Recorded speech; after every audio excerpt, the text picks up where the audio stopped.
Today I'm going to be walking you through how to make this macrame Christmas wreath that you can hang in two different ways. I also have this available as a kit where I provide all of the materials, I cut and prep, label everything so that you can complete this project in as little as 1 to 2 hours. Grab a kit at the link provided or gather all the materials needed in the list below. And let's slow down and create something beautiful that you can enjoy for years to come.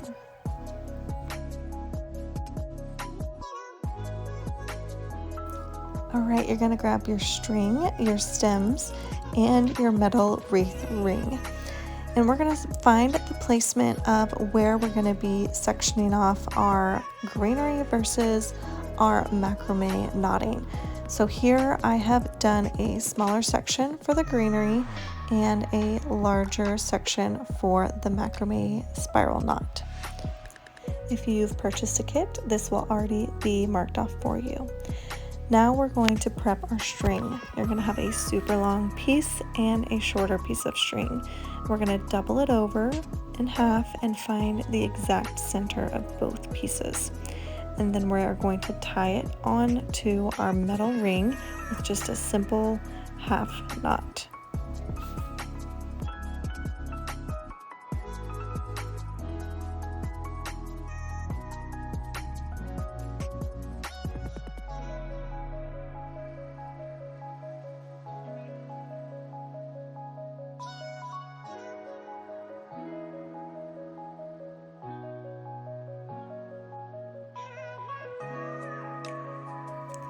At this point, your string will be tied onto your wreath with 2 pieces of equally long pieces of string and 2 pieces of equally shorter length of string.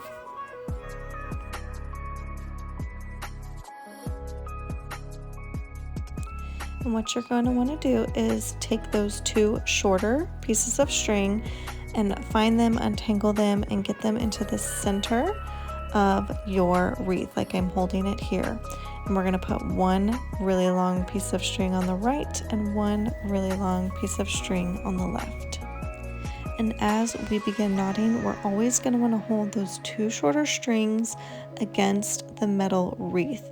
We can hold them in our hand between your fingers and your thumb like I'm showing here. To make our first knot, we'll take that long piece of string on the right, make a D, holding it in the center with our thumb. We'll take the long string on the left, we're going to go over, behind, and through the D that we just made, and we're going to pull that string all the way through. It's really helpful to hold the string with your fingers in the center so that you're not twisting and losing sight of your knot. Pull both the long strings on the right and the left to tighten the knot while keeping those center shorter strings straight and flush against the wreath.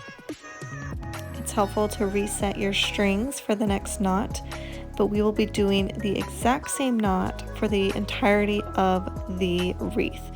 And so we're always going to start with this right hand side, this right long string. We're going to pull it over the top and hold it with our thumb in the center. We're going to take that left hand string and we're going to go over the right, behind both center and the metal wreath, through the D that we made from the behind, and we're going to pull that string all the way through. Then we're going to tighten with the long strings on the right and the left, making sure that our center shorter strings are inside the knot. I recommend you finding a comfortable position. I like to put the wreath in between my legs so I can hold it steady as I create the knots for the entirety of the wreath. And I'm going to make sure I have my right side loop my D that I'm making, holding it with my thumb. Again, taking that left, we go over, we go behind, and we come back through the D on the other side. Pull the string through and tighten up your knot.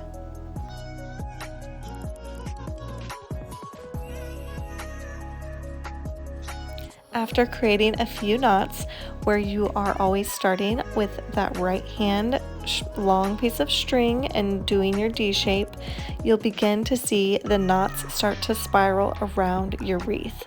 And like I did here, you'll want to twist the strings around as you start to feel that pull of the spiral. And we're going to do the exact same thing, always starting with the right hand string and creating our D shape, and just continue on knotting and twisting the strings about every 5 to 10 knots.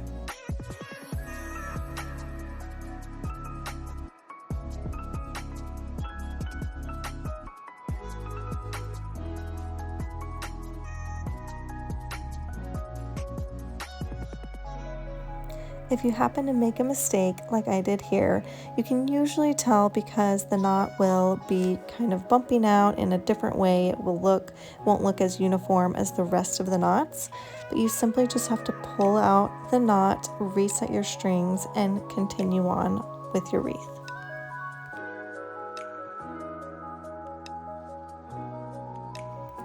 You're going to continue knotting all the way around until you get to your other marker on the other side of your wreath. It does get easier the further you get because those really long strings are getting shorter and shorter. You may have varying lengths of string left over, and that's caused by either the tightness of your knots or the intensity of your spiral. What's really cool is you can loosen your spiral or tighten it to get it to the look that you would like to achieve, but that can also change the length of the knots that you have created. So what we're going to do to finish off this side of the wreath is we're going to take the longest piece of string that you have and set it aside, and we're going to hold those other 3 strings along the center against the metal. Then we're going to wrap that long piece of string about 4 to 5 times all the way around all strings and the metal wreath hanger to create a finished look.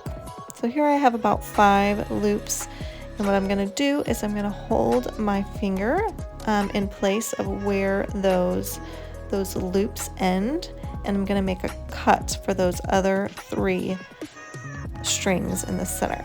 So I'm going to unloop it, cut those strings, and then I'm going to rewind the loop around those strings so I can cover them completely, and then place a small dab of hot glue to hold the string in place.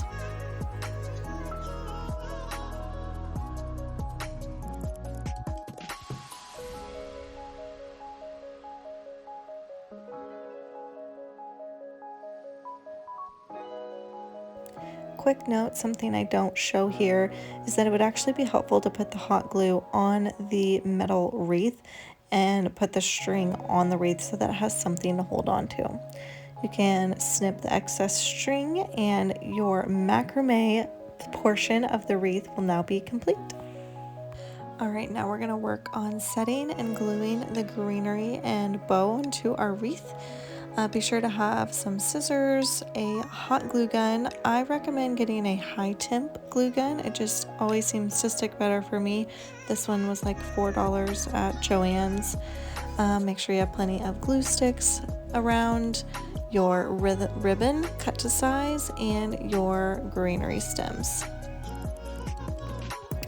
To start setting your greenery, I like to position mine first before gluing down, so grab your larger size greenery stems, start with those first, making sure they're pointing up and out, filling in with medium size, and then accenting with things like the little berries, or maybe if you have other pine cones, you can really get creative with this.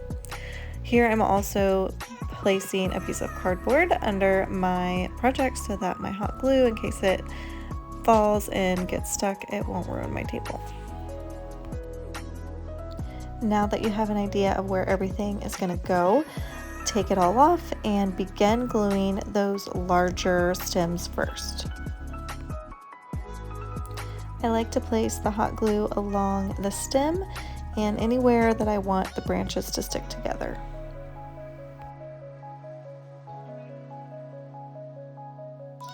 do little sections at a time and be sure to line up that hot glue with the metal ring.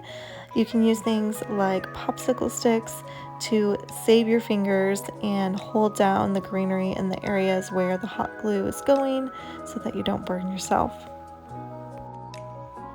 I recommend testing each piece before you glue it on to make sure that it's going where you want it and that it's starting to fill out both sides of the wreath that we're creating here. Finish off the wreath by adding in little berries or any other accents that you may have. I ended up cutting up my berries into smaller pieces and spreading them throughout. Now we can attach the ribbon. What's really fun is this can be the top or the bottom of the wreath. However you'd like to hang it, it looks great both ways. What you're going to do is grab your ribbon and find the center point, and we're going to do a pretty traditional bow. So find the center and spread the ribbon out about, I don't know, 6 to 8 inches so that you can create 2 bunny ears between your fingers. And what we're going to do is we're going to take that right side and we're going to cross it over the left bunny ear that you've created, go around and pull it through, very similar to tying a shoe. This is going to give us a simple knotted bow. If you're anything like me, it might take you a minute to finesse the bow to get it just like you'd want it. You can place it on your wreath to get a good idea of how to look, if you want your bunny ears any shorter or longer. And then we're going to simply put some hot glue right there in the center, covering everything that we want to make sure to cover as far as those stems, and press the bow right on there.